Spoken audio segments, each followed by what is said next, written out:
अब देखिए question number 7। हमको क्या दिया है, दो सकेंद्रीय वृत्तों की त्रिज्याएं 5 और 3 सेंटीमीटर। ये दो वृत्त हैं जिनके केंद्र एक ही है। जैसे ये 3 ले लिया छोटे वाला अंदर का, और ये 5 ले लिया। ये प्रश्न में दिए हुए हैं, दो वृत्त हैं। और बड़े वृत्त की उस जीवा की लंबाई, ये बड़े वृत्त के लिए जीवा होगी ए बी, जो छोटे वृत्त की स्पर्श रेखा यहाँ पर टच कर रही है, स्पर्श रेखा। बड़े वृत्त के लिए जीवा, छोटे के लिए स्पर्श रेखा। तो इसकी लंबाई आपको ज्ञात करनी है।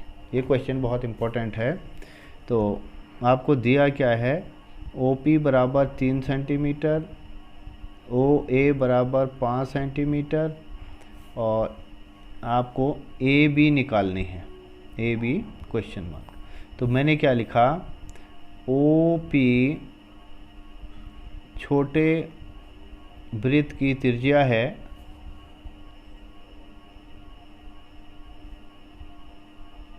तथा ए बी क्या है, स्पर्श रेखा है।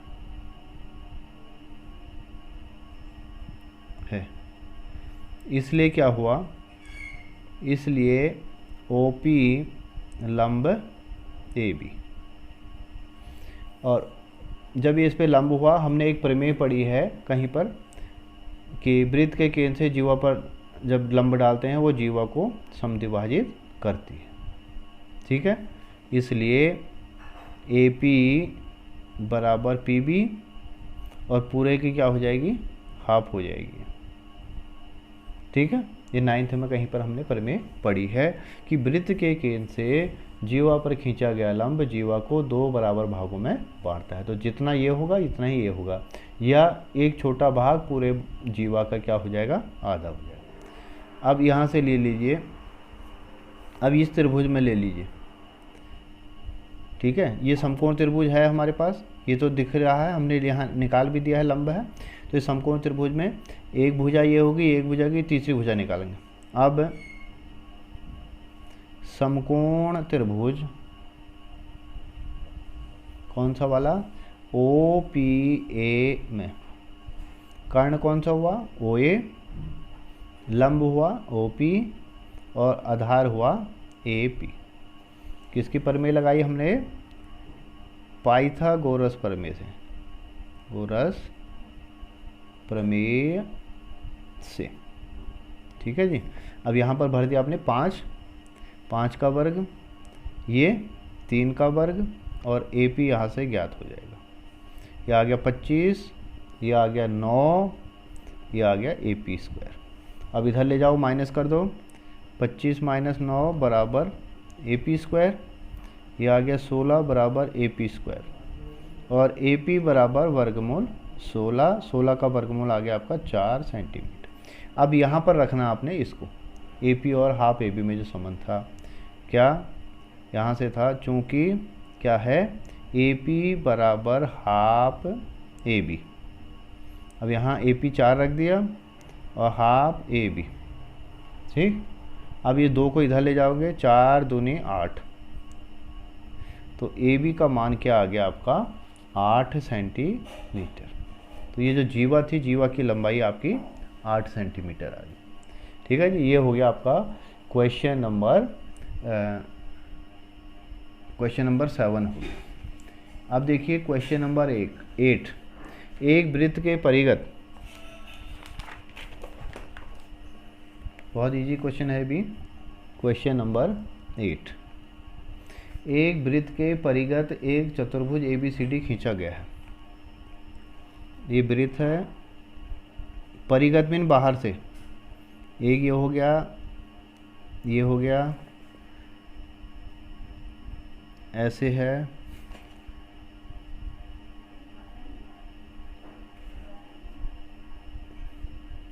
और ऐसे है। ठीक है जी, ये एक्स्ट्रा कुछ बन गया है, ये नहीं है। ठीक है, ये वाला भाग नहीं है। तो इसका नाम दिया है ABCD। ये पॉइंट है इसके, and point.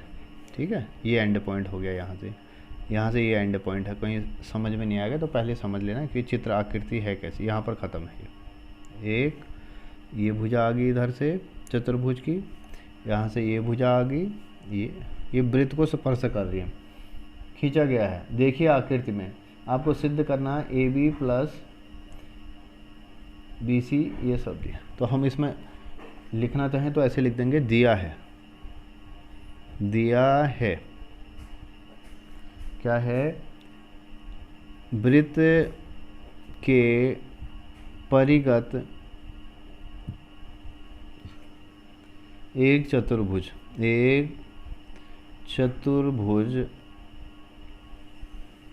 A B C D ये दिया है। और सिद्ध करना, आपको सिद्ध करना है, क्या सिद्ध करना, प्रूफ क्या करना है कि A B plus C D बराबर है A D plus B C. ठीक है जी। अब हमने क्या करना है, उपपत्ति करनी है, प्रमाण देना है कि ये कैसे हुआ, कैसे करेंगे इसको।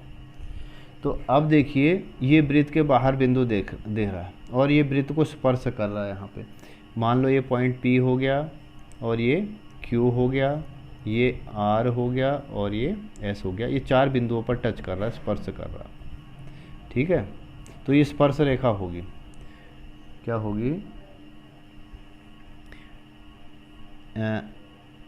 ए पी और ए एस क्या होगी, वृत्त, इस वृत्त पर स्पर्श रेखाएं होगी। तो हमने लिख दिया A P equal A S. क्या लिख सकते हैं हम, बाह्य बिंदु ए से वृत्त पर स्पर्श रेखाएं बराबर होती हैं लंबाई में। एक प्रमेय आई हुई है कि किसी बाह्य बिंदु से वृत्त पर खींची गई स्पर्श रेखाएं बराबर होती हैं। और वैसे मैंने जो है जब चैप्टर शुरू किया था तो उस टाइम समझाया भी था ये। ठीक है, तो ये होगी, इसको समीकरण 1 लिख सकते हैं। इसी प्रकार यहाँ से क्या हो गया, बी पी बराबर बी क्यू, बी पी बराबर बी क्यू। ये कहाँ से, बाह्य बिंदु बी से, बाह्य बिंदु बी से स्पर्श रेखाएं,